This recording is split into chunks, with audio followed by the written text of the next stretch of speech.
Bismillahirrahmanirrahim. Assalamualaikum warahmatullahi wabarakatuh. Alhamdulillah wa ala kulli shalihan Fatihah. A'udzu billahi minasy syaithanir rajim. Bismillahirrahmanirrahim. Alhamdulillahi rabbil alamin arrahmanir rahim maliki yaumiddin iyyaka na'budu wa iyyaka nasta'in. اهدنا الصراط المستقيم صراط الذين أنعمت عليهم غير المغضوب عليهم ولا الضالين آمين. Kita lanjutkan masih di bab sabar, hadis yang kelima. Ya, hadis yang kelima. Bismillahirrahmanirrahim. وعن أبي زيد أسامة بن زيد بن حارثة مولى رسول الله صلى الله عليه وسلم وحبه وابن حبه رضي الله عنهما. Abi Zaid Usamah bin Zaid bin Harithah ini adalah salah satu budak yang dibebaskan oleh tuannya, makanya disebut dengan Maula Rasulillah. Jadi budak yang dicintai oleh Rasulullah. Jadi Zaid ibn Harithah memiliki anak yang bernama Usamah bin Zaid. Yang membebaskan ini adalah Khadijah. Nah, yang mana Zaid ibn Harithah ini adalah salah satu masih saudara keluarga dengan Khadijah. Kemudian setelah dibebaskan, kedua budak ini, bapak sama anak yang bernama Usamah, itu dihadiahkan kepada Rasulullah Muhammad SAW. Nah, jadi disebutkan di sini Maula Rasulillah wa hibbihi wa ibn hibbihi. Wa hibbihi itu adalah kecintaan Nabi kepada Zaid bin Harithah wa ibn hibbihi. Nah, dan kepada anaknya yang bernama Usamah. Nah, jadi kedua budak ini sangat dicintai oleh Rasulullah SAW. Qala, nah, berkata, arsalat bintun Nabi SAW. Suatu ketika, ya, Zainab, anak dari Rasulullah, mengirim utusan. Arsalat bintun Nabi, ya, bintun Nabi di sini anak perempuan Nabi yang dimaksud ini adalah Zainab. Inna ibni qad ihtudira fashhadna. Jadi Zainab ini punya anaknya ini itu sedang sakaratul maut. Qad ihtudira fashhadna, maka saksikanlah. Nah, kemudian fa'arsala yuqri'us salam wa yaqul.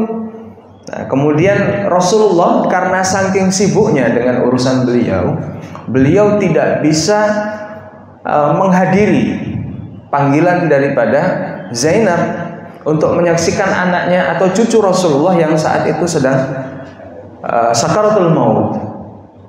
Dan kemudian Rasulullah mengirim utusan dan menyampaikan doanya.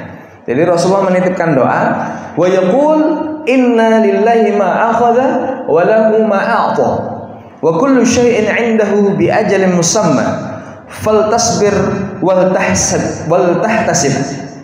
Ya, jadi Rasulullah itu mengirim utusan untuk melihat cucunya tadi yang saat itu sedang koma atau sedang sakaratul maut, sembari menitipkan doa kepada sahabat yang dikirimkan atau utusan yang dikirimkan itu dengan doa inna lillahi ma akhadha, sesungguhnya milik Allah apa-apa yang diambil, walahu ma a'ta, dan apa-apa yang diberi oleh Allah Subhanahu wa taala, wa kullu syai'in 'indahu bi ajalin musamma, dan segala sesuatu yang diberikan oleh Allah itu pasti ada waktunya, bi ajalin musamma, ada ajalnya, ada waktu kapan itu harus diambil oleh Allah Subhanahu wa taala. Faltasbir, maka bersabarlah, wal tahtasib, dan haraplah pahala dari kesabaran yang engkau lakukan. Nah, ini doa yang dikirimkan oleh Rasulullah. Farsalat ilaihi tuqsimu alaihi la ya'tiyannaha.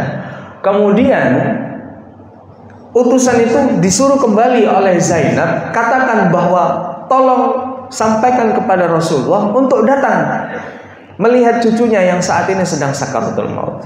Maka ketika itu faqama wa ma'ahu Sa'd bin Ubadah wa Mu'adz bin Jabal wa Ubay bin Ka'ab wa Zaid bin Thabit wa rijalun radhiyallahu anhum. ketika itu akhirnya urusan yang saat itu sedang diurus oleh Rasulullah ditinggal. Kemudian faqama Rasulullah, kemudian Rasulullah berdiri dari tempat duduknya bersama wa ma'ahu Sa'ad bin Ubadah. Nah, para sahabat di antaranya Sa'ad bin Ubadah, kemudian wa Mu'adz bin Jabal, kemudian Ubay bin Ka'ab, wa Zaid bin Thabit. Farufi'a ila Rasulullah sallallahu alaihi wasallam. Kemudian Rasulullah mengambil cucunya dan mengangkat cucunya itu tadi. Diangkat cucunya tadi. Fa'aq'adahu fi hijrihi. Kemudian Rasulullah duduk dan anak itu tadi, cucu Rasulullah itu dipangkukan kepada Rasulullah. Wa nafsuhu taqa'qa'. Nah, di situ nafasnya itu nafas tersengal-sengal sudah seperti sakaratul maut, Pak. Nah, ibarat seperti sudah sakaratul maut, sudah pendek sekali nafasnya itu. Nah, kemudian fafadat ainahu. Ternyata di situ Rasulullah meneteskan air mata, basah matanya, Pak. Fafadat ainahu. Faqala Sa'ad radhiyallahu anhu, "Ya Rasulullah, ma hadza?" Kemudian ketika sahabat melihat mata Rasulullah itu berbesmili, Pak, ya.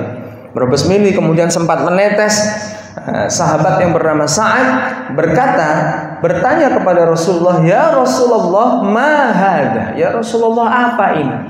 Kenapa engkau menangis? Gitu. Faqala hadhihi rahmatun ja'alaha Allah Ta'ala fi qulubi ibadihi. Rasulullah menjawab, ini adalah rahmat. Jadi ketika kita merasa sedih, kemudian mata kita itu mulai berkaca-kaca, bahkan meneteskan air mata dalam kondisi yang seperti ini, maka hadhihi rahmah. Rasulullah mengatakan ini adalah rahmat dari Allah. Nah, ja'alahu Allah Ta'ala fi qulubi ibadihi. Allah menjadikan hati-hati orang yang dirahmatinya, orang yang dikasihinya untuk peka terhadap sesuatu hal yang itu bisa jadi adalah duka. Ya, merasa duka, merasa haru karena dalam kondisi tertimpa musibah, atau kita melihat seseorang yang tertimpa musibah kemudian kita ada rasa ikut haru, ikut berduka, maka ini adalah rahmat. Hadhihi rahmah. Wa fi riwayatin ukhra, dan dalam riwayat yang lain, fi qulubi man syaa min ibadi. Dan ini hanya di hati orang-orang yang dikehendaki oleh Allah. Fi qulubi man syaa min ibadi. Hanya di hati orang-orang yang dipilih dan dikehendaki oleh Allah. Wa inna ma yarhamullahu min ibadihi ruhama. Dan sesungguhnya ini adalah salah satu cara Allah memberikan rasa sayangnya, kasih sayang. Yarhamullahu min ibadihi ruhama. Dari hamba-hambanya yang dikasihinya. Hadis muttafaqun alaihi. Nah, di sini makna taqaqu, taharraku wa taribu, seperti anak yang kejang itu, Pak, step. Sudah mau meninggal dan akhirnya meninggal. Nah, hadis ini ada beberapa hal yang disampaikan atau pesan kesimpulan dari hadis ini. Yang pertama adalah bahwa ketika kita meninggal, maksudnya ada saudara atau kita tertimpa musibah berupa kehilangan seseorang, maka kalimatul istirja yang diajarkan oleh Rasulullah itu ada dua. Yang pertama, innalillahi wa inna ilaihi raji'un. Ini yang perlu disampaikan kepada sahabat berduka. Sebenarnya bukan hanya ketika kita menjumpai ada kabar duka kematian, tetapi ketika kita tertimpa musibah, hilangnya sesuatu. Kalau di sini kan innalillahi ma akhadha wa lahu ma a'ta. Sesungguhnya apa milik Allah itu, yaitu apa yang Allah ambil dan apa yang Allah beri. Walahu ma a'ta. Lahu di sini dhamir hu itu raji' ila Allah. Jadi apa-apa sesuatu yang diberikan Allah kepada kita, itu semuanya milik Allah, Pak. Baik itu harta, jabatan, tempat tinggal, kendaraan, semuanya walahu ma'a'ta. Ada ayat yang menguatkan, yaitu di surah An-Nur ayat 33 yang berbunyi wa atahum mimmalillahi alladzi atakum. Maka berikanlah kepada mereka mimmalillah, dari harta-harta yang diberikan oleh Allah. Mimmalillah. Malun arti harta itu di sini bukan hanya sekedar uang yang bernilai mata uang, tidak. Tetapi semua harta yang kita miliki, sehelai benang apapun yang saat ini menempel dalam pakaian kita, maka itu juga termasuk milik kita, yang Allah beri dan kita ikhtiarkan dari ikhtiar yang halal dan diridhoi oleh Allah Subhanahu wa taala. Hakikatnya semua itu adalah milik Allah yang dititipkan kepada kita. Wa atahum min malillahi alladzi atakum.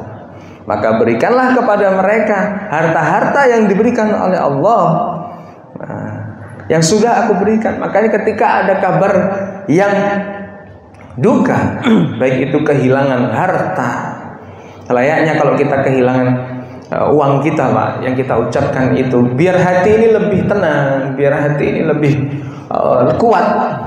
Lillahi ma akhadh wa lillahi ma a'ta. Sesungguhnya apa yang diambil dan apa yang diberi itu semuanya adalah haknya Allah Subhanahu wa taala. Apa yang diberikan oleh Allah yang saat ini kita miliki itu bukan milik kita. Nah, kalau kita sadar bahwa kata-kata walahu ma'a'ta, dan sesungguhnya apa yang diberikan oleh Allah yaitu miliknya Allah, maka tidak boleh ketika Allah memberikan harta kepada mereka, ya, kepada kita semua, kita menggunakannya itu seenaknya kita sendiri. Misalkan punya tangan, enggak apa-apa lah tangan, mau diapa-apain aja enggak apa-apa, dihilangkan ataupun dimodifikasi gitu ya. Sesuai dengan kemauan kita, enggak boleh, karena semuanya itu sesuai dengan apa yang Allah tentukan, bagaimana cara menggunakan pemberian yang diberikan oleh Allah Subhanahu wa taala. Maka namanya harta yang dititipkan oleh Allah itu namanya titipan. Nah, kalau titipan itu tidak boleh disalahgunakan. Harus kita sesuai dengan aturan yang memberikan. Bagaimana cara menggunakan harta yang diberikan oleh Allah? Kenapa demikian? Karena nantinya kita semua ini akan dihisab. Lan tazal qadama 'abdu hatta yus'ala an arba'. Jadi tidak akan dilangkahkan kaki ketika di akhirat itu, di yaumul hisab itu, tidak akan diperbolehkan kaki itu melangkah, kecuali dia akan ditanya, hatta yus'ala an arba', terhadap 4 perkara. Nah, yang diantaranya Bapak, 1, an malihi min aina iktasaba wa mimma anfaqa. Dari hartanya, dari mana harta itu didapatkan, wa mimma anfaqa, dan kemana harta itu diinfakkan, disedekahkan. Itu akan ditanya Pak sama Allah. Ya, dari mana harta yang kita dapatkan? Ya, itu dihisab semua Pak dari sini. Makanya kalau yang banyak harta hisabnya paling lama, paling cepat Pak. Harta sekian persen sedekahkan, wakafkan, itu paling cepat hisabnya. Ya. Tapi kalau yang digunakan untuk banyak kepentingan pribadi, maka di situ akan banyak sekali yang akan dihisab. Wa mimma anfaqa, dan kemana itu akan diinfakkan. Di antaranya juga an umrihi fima afna. Umur yang diberikan sama Allah dihabiskan buat apa? Ya, dihabiskan buat apa umur yang diberikan oleh Allah? Ya, di antaranya juga an syababi fima abla. Dan waktu syababnya, waktu mudanya itu untuk apa digunakan? Apakah hanya untuk berfoya-foya, hanya untuk kepentingan kesenangan pribadi atau kesenangan sesaat? Semuanya itu akan dihisab oleh Allah Subhanahu wa taala. Nah, kemudian diantaranya juga hadis ini menyampaikan sesuatu dari Imam Nawawi itu tentang ta'ziyah. Wa ta'ziyah fil haqiqah laisat tahni'ah kama zannaha ba'dul awam. Jadi ketika ta'ziyah itu, kalau menurut Imam Nawawi, at-ta'ziyah tasliyatun wa taqwiyatun lil masab ay yasbir. Jadi Pak, ta'ziyah itu adalah untuk menghibur, Pak. Ya, tasliyah itu hiburan, menghibur dan menyampaikan kesabaran. Ya, meminta kepada sahibul musibah itu untuk sabar, bukan malah menyusahkan. Nah, kalau kita di sini kan kebiasaan kita kan diantaranya mungkin yang dibahas di sini itu adalah ketika sahibul musibah itu harus menyediakan makanan yang sekiranya dan tanda kutipnya itu memberatkan sahibul musibah. Tapi kalau tidak atau dalam rangka sedekah maka diperbolehkan. Ya, tapi kalau itu membebani, maka ini yang dimaksud oleh Imam Nawawi, sudah ditimpa musibah masih merasa terbebani gitu Pak. Maka kewajiban kita yang terdampak dengan musibah atau ada sahibul musibah itu tetangga kita, maka tugas kita itu adalah memberikan tasliyah atau menghiburnya dan menyampaikan tentang kesabaran. Nah, di antara kalimatul istirja juga yang bisa kita sampaikan adalah lillahi ma akhadha wa lahu ma a'ta wa kullu syai'in bi ajalin musamma wa kullu syai'in 'indahu li ajalin musamma. Setiap sesuatu yang diberikan Allah itu ada batas waktunya. Ada ajalnya. Idza jaa ajaluha wa la yastakhiruna sa'ah. Ya, jadi ketika datang ajal itu tidak bisa ditunda lagi. Mau itu berupa harta, mau itu berupa kesehatan, mau itu berupa umur. Nah, semuanya kalau sudah Allah yang memberi, maka Allah ada waktu untuk expirednya.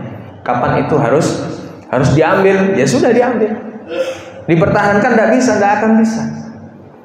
Mau dipertahankan seperti apapun tidak bisa. Maka cara untuk mengekalkan itu adalah bagaimana membuat itu harta kita, kesehatan kita, umur kita agar bisa menjadi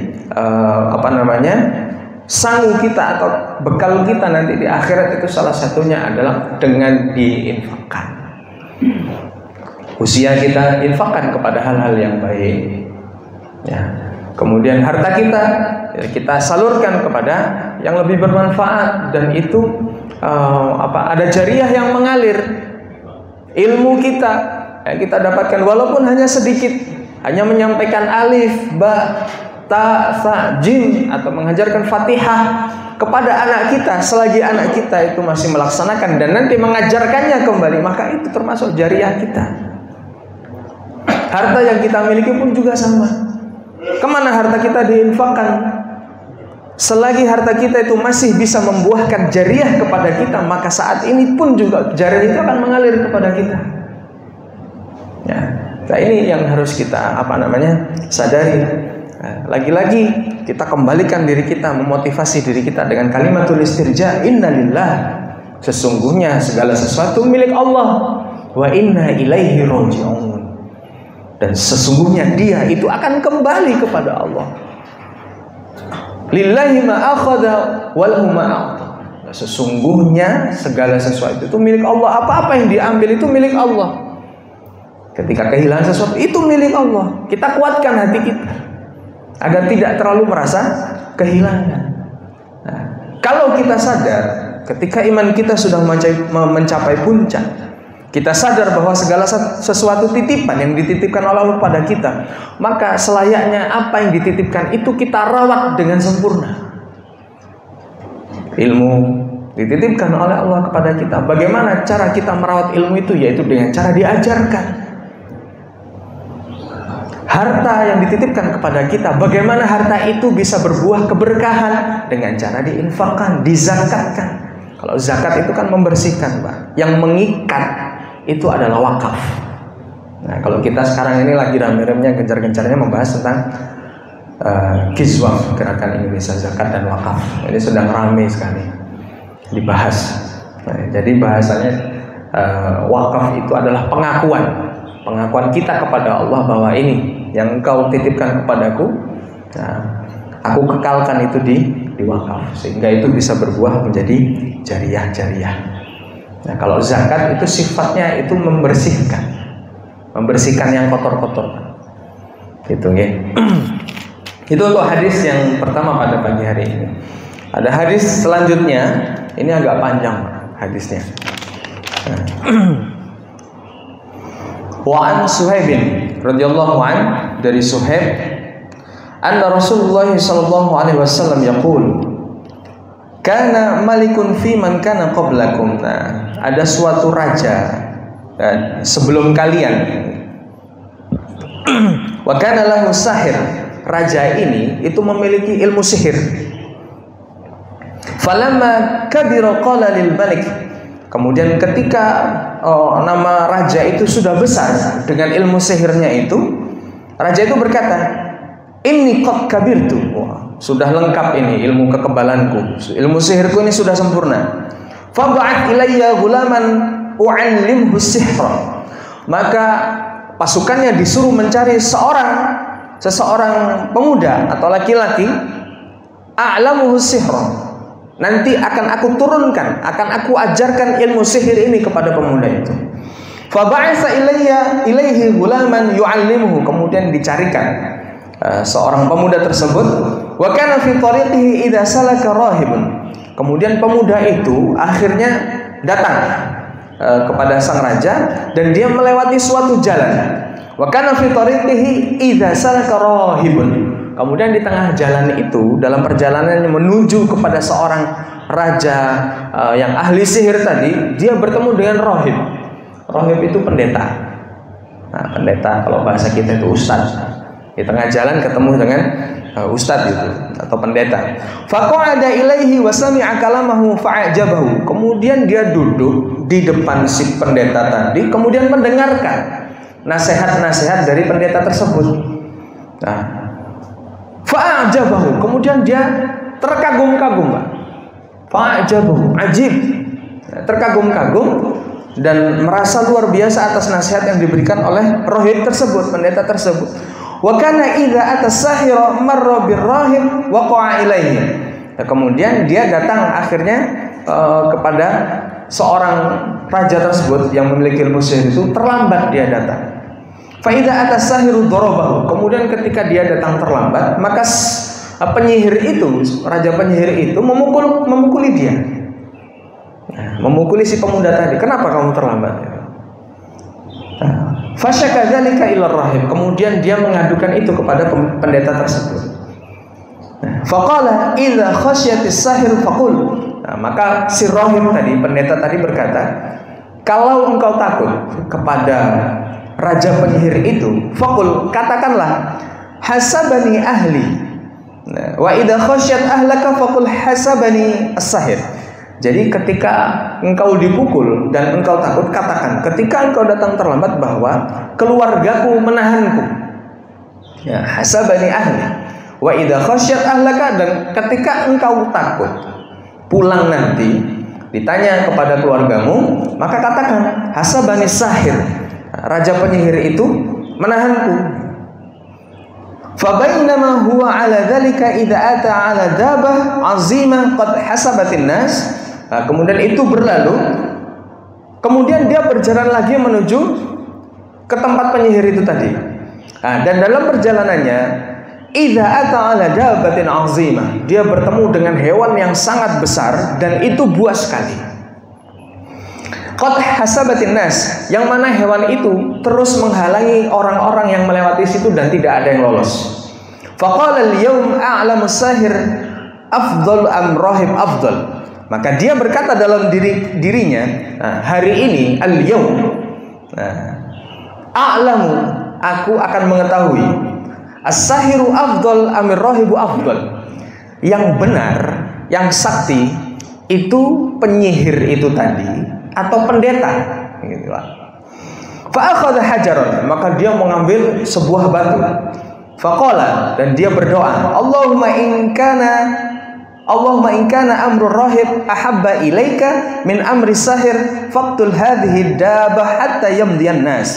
Maka dia berkata dan berdoa, ya Allah, in kana amrul rahib ahabba ilaika, kalaulah apa-apa yang diperintahkan dan disampaikan oleh pendeta tadi, ar-rahib, ahabba ilaika, itu lebih engkau cintai, min amri sahir, daripada perintah dan urusan penyihir itu, faktul hadhihi dabah. Jadi dia meminta batu itu sebagai wasilah untuk menunjukkan mana yang benar dan mana yang afdal antara rahib, pendeta itu, atau penyihir. Nah, maka doanya begitu. Kalau ini ada yang omongan pendeta ini benar dan engkau lebih cintai pendeta ini, maka jadikan batu ini sebagai wasilah untuk membunuh hewan besar ini.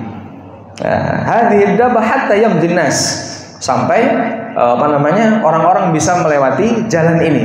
Faromaha faqatalaha, kemudian dilemparkan sekali batu itu, kemudian hewan itu terbunuh, Pak.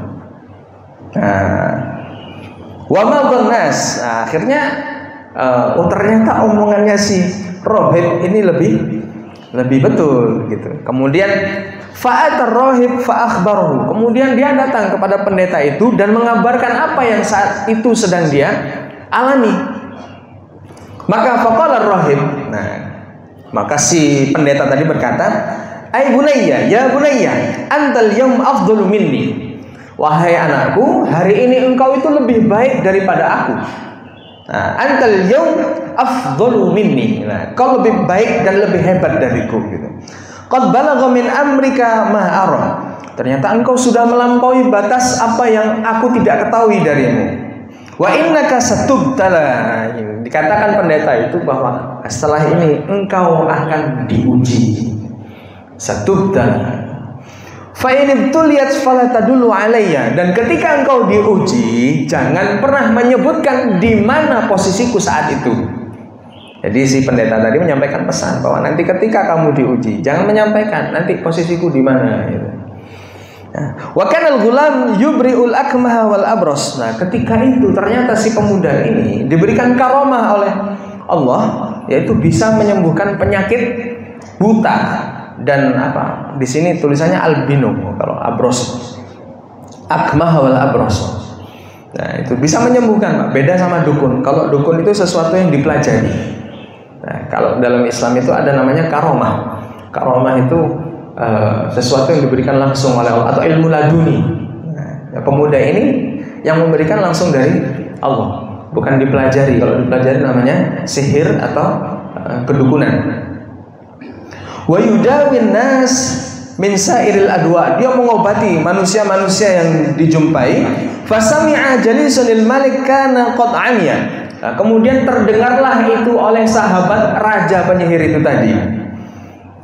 Fa'atahu bihadaya katsirah. Kemudian ketika si pemuda tadi, gulam tadi itu bisa menyembuhkan kawan raja itu, kemudian kawan raja itu menghadiahkan banyak sekali kepada gulam itu tadi. Faqala ma hahuna laka ajma'in anta syafaitani. Ini aku hidayah, aku berikan hadiah kepadamu. Kemarilah. Gitu. Faqala inilah ashfi ahadan. Sesungguhnya pemuda tadi berkata, sesungguhnya yang menyembuhkan ini bukan aku. Inilah ashfi ahadan. Aku tidak menyembuhkan seseorang satupun. Innama yashfi Allahu ta'ala. Sesungguhnya yang menyembuhkan semua orang itu adalah Allah Subhanahu wa ta'ala. Kata pemuda tadi. Fa in amanta billah ta'ala da'autullah fasyafaka. Jadi fa in amanta billah, nanti ketika engkau beriman kepada Allah, gitu. Jadi ceritanya ini belum disembuhkan, Pak. Jadi masih mengatakan sahabat tadi itu bahwa aku dengar bahwa engkau bisa menyembuhkan. Maka si pemuda tadi menyampaikan, oh tidak, bukan aku yang menyembuhkan, satu orang pun yang bertemu denganku, tetapi Allah lah yang menyembuhkan. Maka pemuda tadi bilang, fa in amanta billah, maka ketika engkau beriman kepada Allah, da'autullah fasyafaka, kamu berdoa kepada Allah, maka Allah akan menyembuhkan. Fa'amana billahi ta'ala fasyafahullahu ta'ala. Dan ketika dia mengatakan syahadat dan dia berdoa kepada Allah, ternyata langsung sembuh. Sahabat dari raja itu. Fa'atal malik fajalasa ilaihi kama kana yajlis. Kemudian datang raja penyihir itu, duduk bersama mereka berdua. Faqala lahul malik man radda 'alaika basarak. Siapa yang sudah bisa menyembuhkan matamu? Gitu. Qala rabbi. Kata sahabatnya tadi, Tuhanku yang telah menyembuhkan matamu. Qala walaka rabbun ghairi. Apakah kamu memiliki Tuhan selain aku? Karena dia menganggap dirinya Tuhan, si raja itu tadi. Walaka rabbun ghairi. Apakah engkau memiliki Tuhan selain diriku? Qala rabbi wa rabbuka Allah. Tuhanku dan Tuhanmu itu adalah Allah Subhanahu wa ta'ala, kata sahabatnya tadi. Fa akhadahu falam yazal yu'adzibuhu hatta dalla 'alal ghulam faji'a bil ghulam kemudian dia mengambilnya, kemudian memberikan hukuman yang sangat keras. Yu'adzibu hatta dalla 'alal gulam, kemudian si gulam tadi menyaksikan. Faqala lahul malik ay bunayya qad balagha min sihrika ma tubri'ul akmaha wal abras. Wahai pemuda, seberapa besar sihirmu itu? Hatta sampai kamu itu bisa menyembuhkan penyakit buta dan albino itu tadi. Wa taf'alu wa taf'al. Nah, kemudian kamu melakukan ini, melakukan itu, seakan-akan kamu memiliki sihir yang melebihi dari diriku. Faqala inilah asfi ahadan, sesungguhnya aku tidak menyembuhkan seseorang satupun. Innama yashfi Allah Ta'ala. Disampaikanlah itu kembali kepada raja. Fa'akhadahu falam yazal yu'adzibuhu hatta dala 'alal rahib faji'a birrahib. Kemudian memanggil pasukan dengan membawa gergaji. Lalu itu digergaji mulai dari ujung rambut sampai ujung bawah dalam kondisi hidup. Karena dia tidak mengakui bahwa si raja itu adalah Tuhan satu-satunya. Faji'ar rahib. Kemudian setelah itu si sahabat dari raja itu tadi sudah digergaji, kemudian dicari pendeta yang pernah menyampaikan sesuatu itu pada si anak itu tadi, si pemuda itu tadi. Fa'akhadahu falam yazal yu'adzibu hatta dalla 'ala rahib. Kemudian datang pendeta itu tadi, dicari di mana pendeta itu tadi. Faji'a birrahib faqila lahu irji' an dinik. Nah, kemudian raja itu memerintahkan kepada si rahib untuk kembali kepada agamanya si raja. Fa'aba, kemudian menolak. Si rahib tadi menolak. Fa'aba. Fada'a bil minsyar, kemudian diambil lagi gergaji. Fawudi'a minsyaru fi mafraqi ra'si, diletakkan lagi di atas meja gergaji itu, digergaji. Fasyaqqahu hatta waqa'a shiqqa. Kemudian sampai terbelah menjadi dua. Tsumma ji'a bil ghulam, kemudian datang kepada pemuda tadi. Faqila lahu irji' an dinik, menyuruh kepada si gulam tadi untuk memerintahkan untuk keluar dari agamanya. Fa'aba, kemudian menolak. Fadafa'u ila nafarin min ashabihi, kemudian dia memanggil salah satu pasukannya. Faqala idhabu bihi ila jabalin, menyuruh dan memerintahkan untuk membawa si gulam tadi kepada ke suatu gunung, suatu bukit. Kada wa kada fas'adu bihil jabal, kemudian disuruh naik ke puncak gunung itu. Fa idza balagtum durwatahu fa in raja'a an dinihi wa illa fatrahuhu. Kalau kamu nanti dari atas itu, dari sudah puncak gunung bisa kembali lagi kepadaku, maka aku akan mengikuti agamamu. Tapi kalau tidak, kamu harus keluar dari. Intinya ingin dibunuh si gulam ini tadi. Niatannya pertama ingin membunuh si gulam tadi. Fadhahabu bihi fas'adu bihil jabal. Kemudian mereka semuanya pergi naik ke gunung. Faqala Allahumma kfinihim bima syi'tana. Ini doanya si gulam tadi, Pak. Ketika dia dalam kondisi terhimpit, sudah tidak ada lagi sesuatu yang bisa menolong dan tidak bisa kabur, maka doanya Allahumma kfinihim bima syi'ta. Ketika kita terhimpit ya. Nah, ini doa yang bagus untuk kita kita baca ketika kita dalam kondisi sudah tidak bisa apa-apa lagi, dalam kondisi keburukan yang saat itu sedang menyerang kita kondisi terhimpit, sudah tidak ada jalan keluar lagi, maka doanya Allahumma kfinihim bima syi'ta. Ya Allah, cukupkanlah Engkau untuk mengatasi keburukan mereka. Nah, ini bisa dijadikan doa apa? Allahumma kfinihim bima syi'ta. Sesuatu yang membahayakan kita. Kemudian faraja fabihimul jabal fasaqatu. Kemudian ternyata gunung itu bergoncang, Pak. Sampai menjatuhkan para pasukan si raja tadi dan menyisakan hanya si gulam itu tadi. Wajah yamshi ilal malak. Kemudian dia datang berjalan kembali kepada si raja itu tadi. Faqala lahul malik ma fa'ala ashabuk. Apa yang dilakukan oleh orang-orang yang di sekitarmu tadi? Nah, faqala kafanihimullahu ta'ala. Cukupkanlah Allah sebagai penolongku. Nah, maka di situ Allah akan dengan caranya itu akan menolong kita semuanya. Fadafa'ahu ila nafarin min ashabi, kemudian dipanggil lagi orang yang lain. Faqala idhabu bihi fahmiluhu fi qurqurin. Kemudian disuruh membawa ke tengah laut, Pak. Suruh membawa ke tengah laut. Tidak cukup puas ini si raja ini. Wa tawassatu bihil bahr, bawa pakai kapal ke tengah laut. Fa in raja'a an dinihi wa illa faqdifuhu. Kalau dia tidak mau kembali ke agamanya maka tenggelamkan. Kemudian mereka pergi. Fadhahabu bihi faqala Allahumma kfinihim bima syi'ta. Dalam perjalanan itu lagi pemuda itu tadi berdoa lagi, Allahumma kfinihim bima syi'ta. Ya Allah, cukupkanlah Engkau sebagai penolongku ya Allah.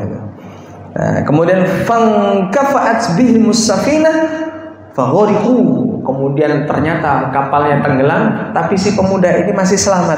Wajah yamshi ilal malik, kemudian kembali kepada sang raja. Faqala lahul malik, ma fa'ala ashabuk? Faqala kafanihimullahu ta'ala. Apa yang dilakukan oleh sahabat mereka semuanya sudah tenggelam wahai raja. Ya.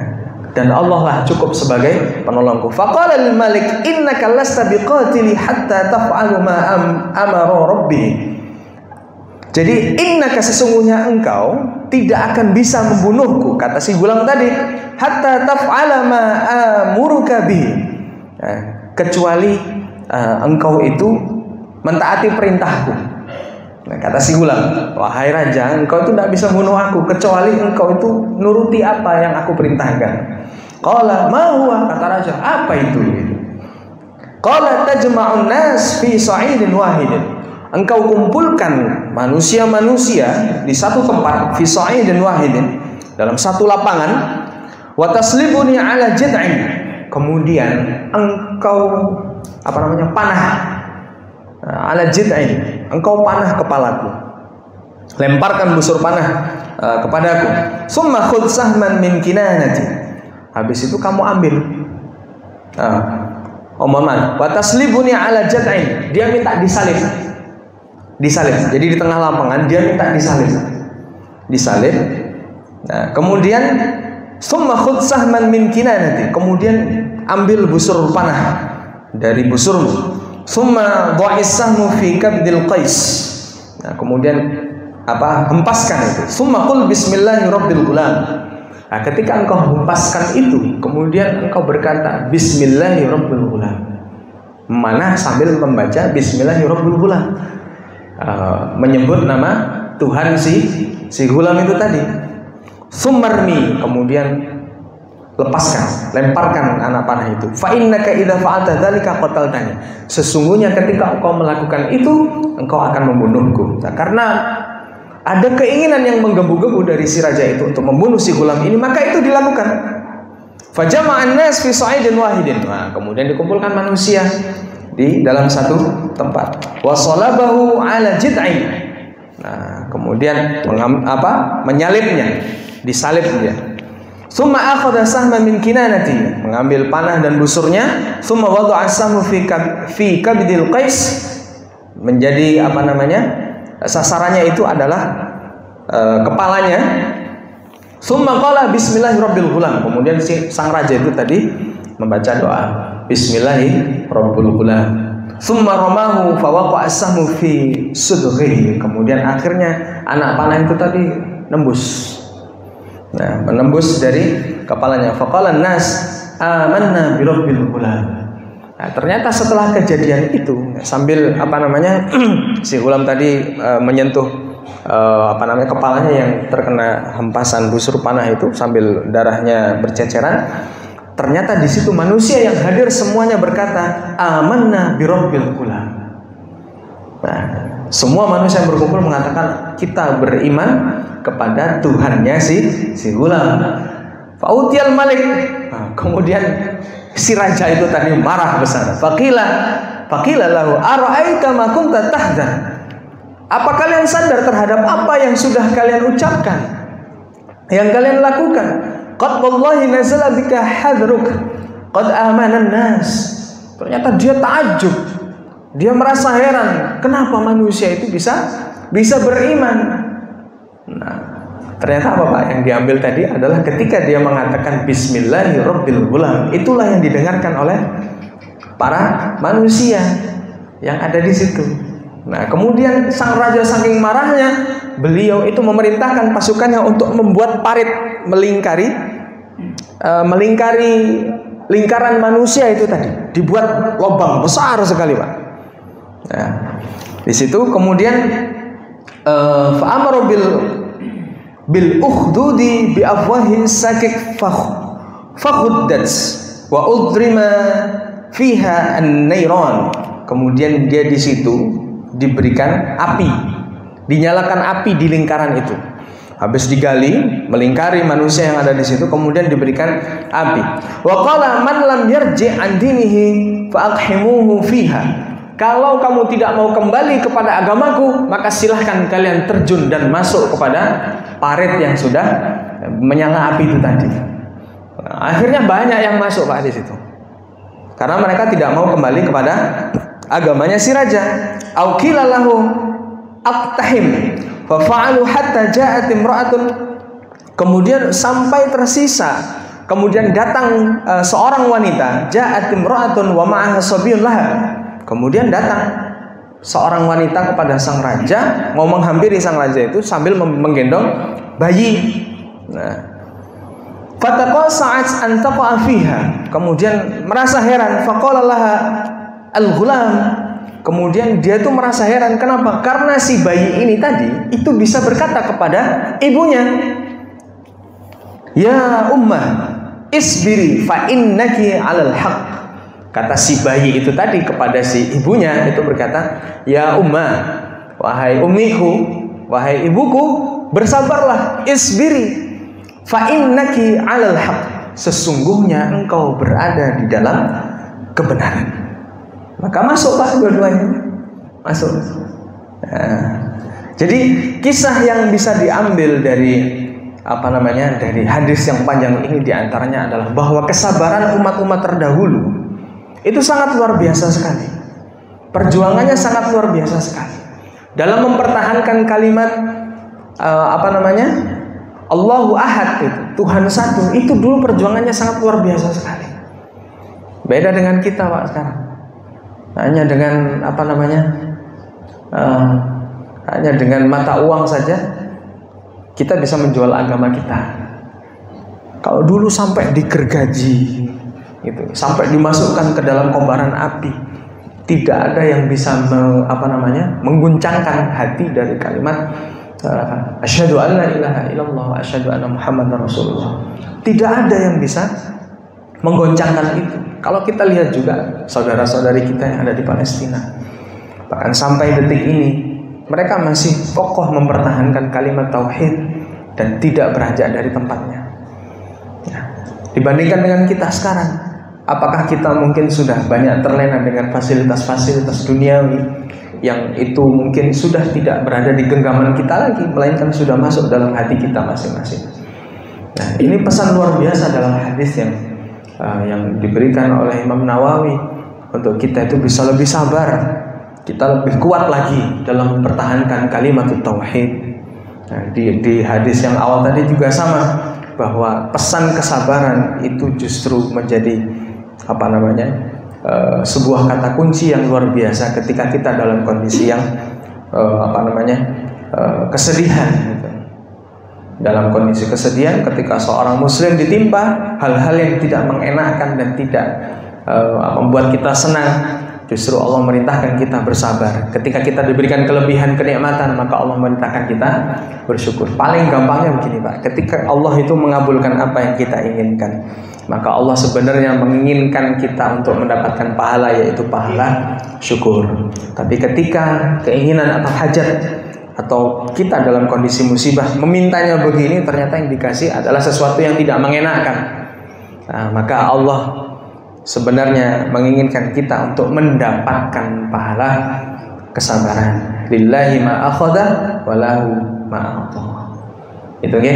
Mungkin dua hadis ini kami berikan dulu di kesempatan pagi ini. Sebelum diakhiri mungkin ada yang ingin bertanya dulu. Monggo, Bapak. Oke, monggo, Satiba.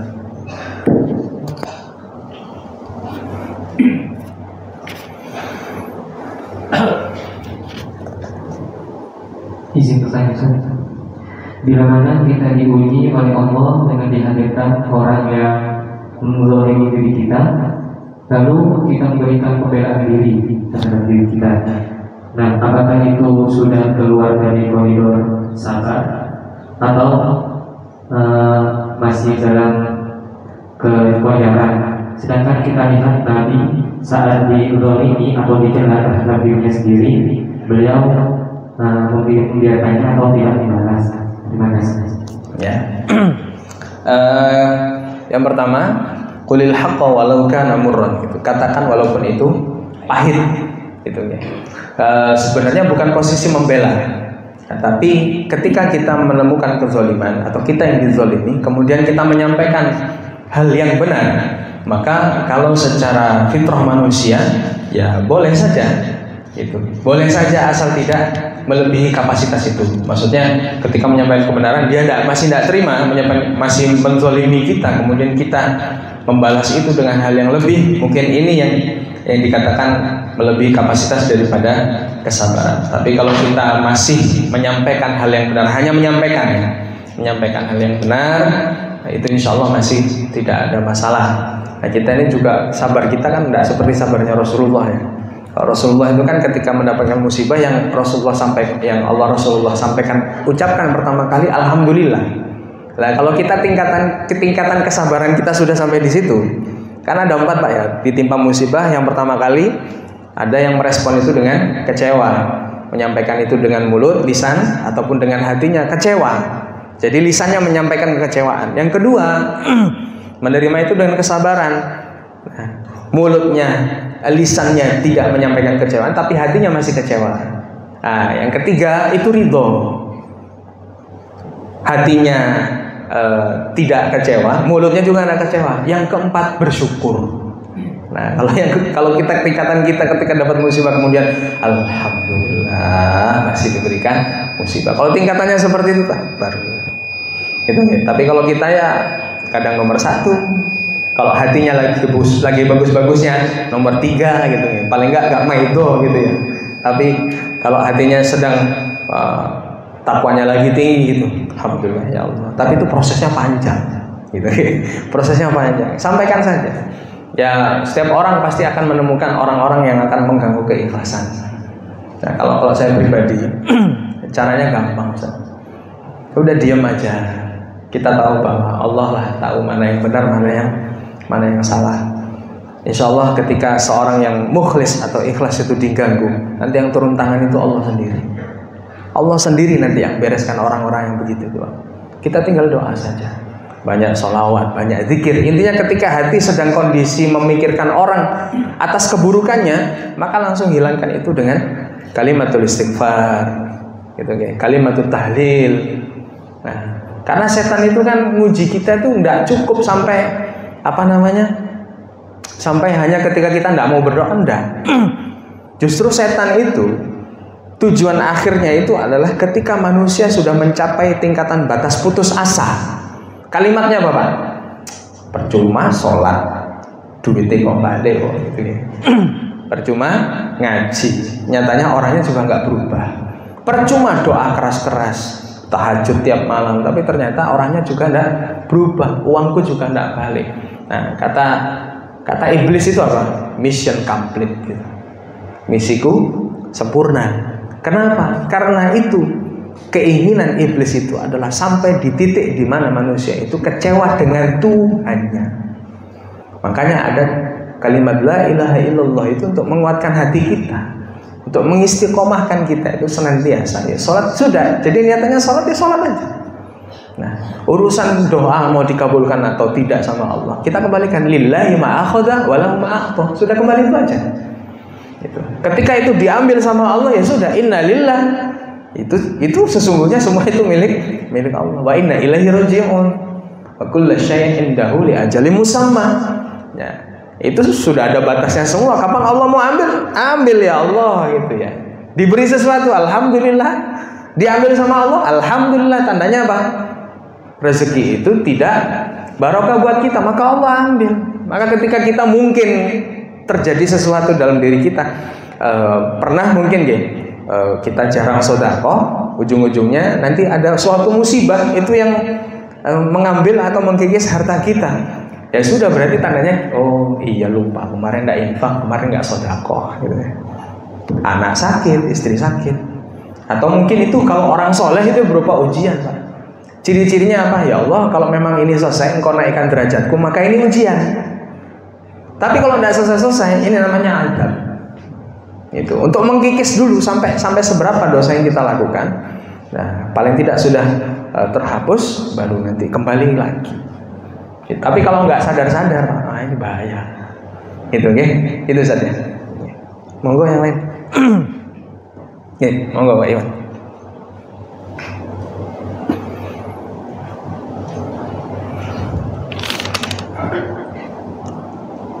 Assalamualaikum warahmatullahi wabarakatuh. Waalaikumsalam warahmatullahi wabarakatuh. Ini tadi membahas masalah kesabaran, Pak. Kalau menurut saya, kesabaran yang paling top itu kalau menurut saya itu seorang istri meninggal suaminya. Apalagi terus si istri tidak punya mata pencarian. Betul. Yang saya tanyakan, bagaimana seorang istri menyikapi hal seperti ini, dan terus siapa yang bertanggung jawab membantu istri seperti ini itu siapa? Bertanggung jawab. Assalamualaikum warahmatullahi wabarakatuh. Waalaikumsalam warahmatullahi wabarakatuh. Yang pertama kali bertanggung jawab itu adalah saudara kandung dari istri tersebut, Pak Iman. Jadi yang pertama kali paling bertanggung jawab itu adalah saudara-saudaranya. Ya, kalau tidak ada saudara-saudaranya, maka saudara suaminya almarhum. Itu kan banyak kasus itu, terutama anak-anak sekolah, Pak ya. Itu kan ada yang tidak mampu, kemudian akhirnya pura-pura tidak mampu. Ada yang begitu. Padahal saudaranya itu punya usaha bakso yang besar. Pernah kami temukan begitu. Nah, bapaknya meninggal, akhirnya kita bantu, ternyata kita kecolongan. Ternyata saudaranya masih mampu. Karena dalam ilmu faraid, yang pertama kali nasabnya itu yang menolong ketika dia masih dapat warisan itu adalah dari saudara kandung almarhum atau almarhumah. Gitu. Jadi yang bertanggung jawab untuk menafkahi atau membiayai pembiayaan anak-anaknya itu adalah paman atau pakdehnya. Nah, itu yang pertama kali. Kemudian yang dilakukan oleh seorang perempuan yang ditinggal suaminya, yang pertama ya dia yang pertama ikhtiar dulu. Ya, berikhtiar, karena dia kan punya masa nifas, masa nifas yang tidak boleh menikah dahulu. Itu sampai batas waktu yang sudah ditentukan oleh Islam. Tidak boleh langsung minta dinikahi pun tidak boleh. Tapi ini kalau kata kiai-kiai, Pak, kata-kata gus-gus itu, justru pondok itu kalau ditinggal kiainya itu mungkin mahal apa namanya itu ya, nama besar kiainya mungkin yang hilang. Tapi selagi masih ada bunyai ibu yang di pondok itu pondok akan terus maju. Gitu. Yang disampaikan oleh Gus-Gus itu begitu. Gus Kausar itu pernah dawuh gitu. Tapi kalau sudah bunyainya yang meninggal, wah itu goncang Pak pondok. Gitu. Jadi perempuan itu insya Allah masih bisa bertahan kalau tidak punya suami. Tapi biasanya suami yang tidak bisa bertahan kalau tidak punya istri. Insya Allah. Kata nih Pak Iwan, sampun? Ada lagi?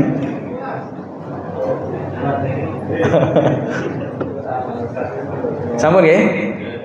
Cekap, baik. Alhamdulillah sudah selesai. Insya Allah kita akan nyambung ke hadis selanjutnya. Mudah-mudahan pahala yang kita dapat pada pagi hari ini juga ikut mengalir untuk orang tua kita yang sudah tiada maupun yang masih ada, dan juga kita niatkan semoga keluarga kita juga mendapatkan barokah dan pahala dari majelis ta'lim pada pagi hari ini. Kita tutup dengan bersama baca alhamdulillahirabbil alamin, subhanakallahumma wa bihamdika asyhadu an la ilaha illa anta astaghfiruka wa atubu ilaik. Assalamualaikum warahmatullahi wabarakatuh.